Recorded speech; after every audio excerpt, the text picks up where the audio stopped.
سورۃ الانعام کی آیت نمبر 95 سورہ انعام کا 12واں رکوع اور 7ویں پارے کا 18واں رکوع۔ ان اللہ فالق الحب والنوى، بے شک اللہ تعالی دانے اور گٹھلی کو چیرنے والا ہے۔ ان اللہ، بے شک اللہ تعالی، فالق، چیرنے والا ہے، الحب، دانے کو، والنوى، گٹھلی کو۔ توحید و نبوت کو بیان کرنے کے بعد اللہ تعالی نے اپنی قدرت کے کمال کو اور علم حکمت کے دلائل کو بیان فرمایا۔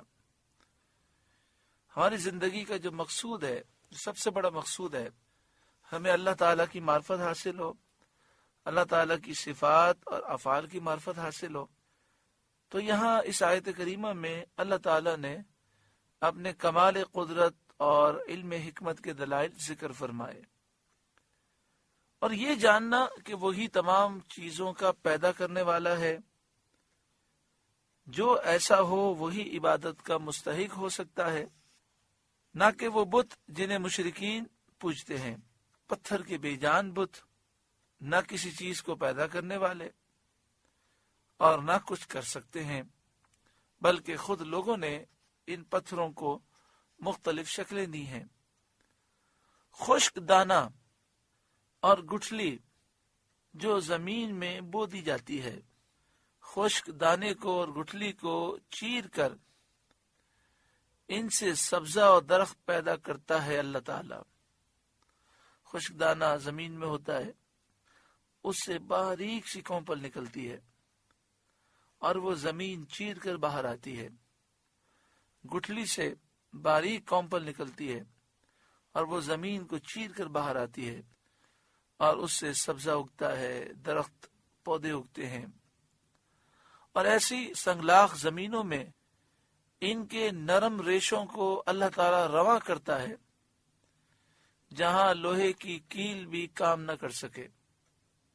آپ کسی پہاڑی علاقے میں چلے جائیں تو پہاڑی علاقوں میں آپ دیکھیں پہاڑوں کے اوپر پودے اگے ہوتے ہیں، اتنے مضبوط پتھر ہوتے ہیں کہ جہاں پر لوہے کی کیل بھی آپ گاڑنا چاہیں تو وہ اندر نہیں جاتی، بڑا مشکل ہے اور بڑی محنت ہوتی ہے اسے ڈالنے میں، لیکن ان پتھروں سے اندر سے پودے نکلتے ہیں جن کی کونپل انتہائی باریک ہوتی ہے۔ اللہ تعالیٰ نے ان میں کیسی طاقت پیدا کی کہ وہ پتھر کو چیر کر نکلتے ہیں۔ اس کی قدرت کے کیسے عجائبات ہیں۔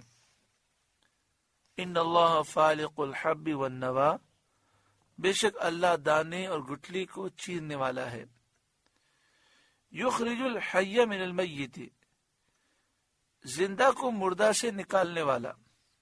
یخرج، وہ نکالتا ہے، الحی، زندہ کو، من المیت، مردہ سے۔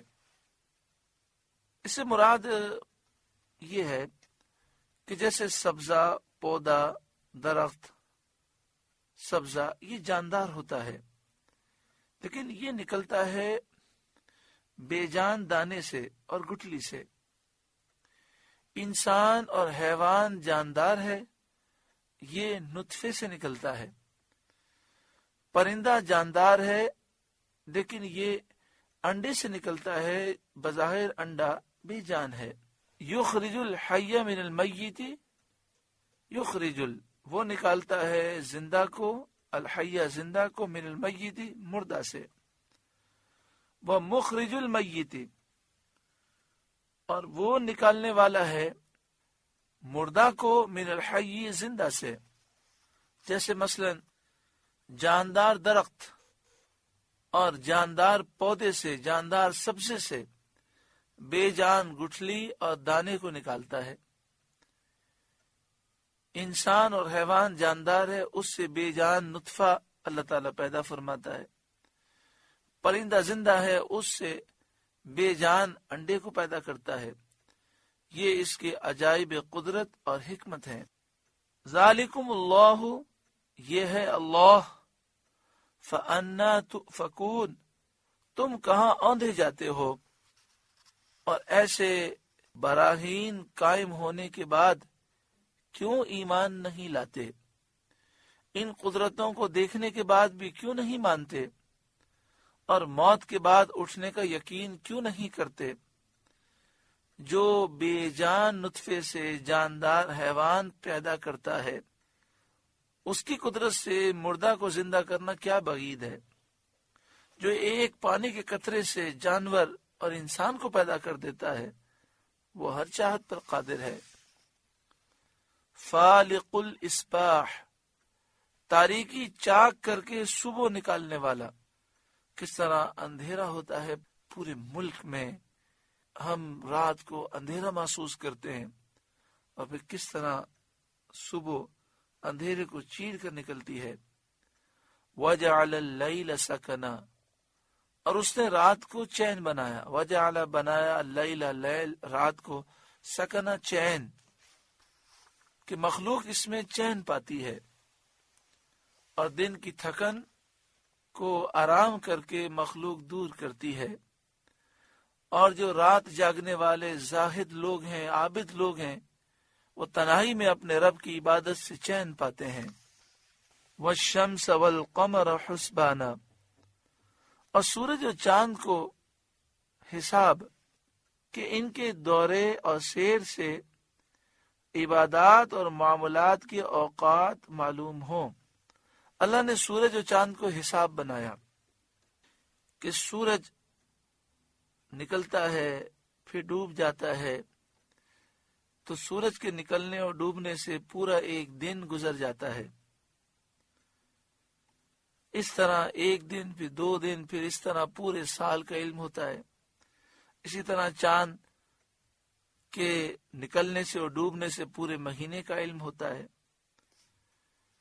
ذالک تقدیر العزیز العلیم، یہ عزیز علیم رب کا بنایا ہوا نظام ہے۔ تقدیر مقرر کرنا، عزیز زبردست، غالب، علیم جاننے والا۔ تو جو رب غالب ہے، جاننے والا ہے، اس کا بنایا ہوا نظام ہے۔ اگر سورج کا نکلنا اور ڈوبنا نہ ہوتا، مسلسل سورج روشن رہتا، تو پھر رات کا چین ہم کیسے پاتے؟ اگر مسلسل رات ہوتی اور چاند ہی نظر آتا، تو ہم دن کی برکتیں کیسے پاتے؟ اور پھر ہم اپنے دن، ہفتے، مہینے اور سال کا حساب کیسے کرتے؟ آپ سے گزارش ہے کہ قرآن کے اس پیغام کو آگے پہنچا کر ثواب جاریہ حاصل کریں۔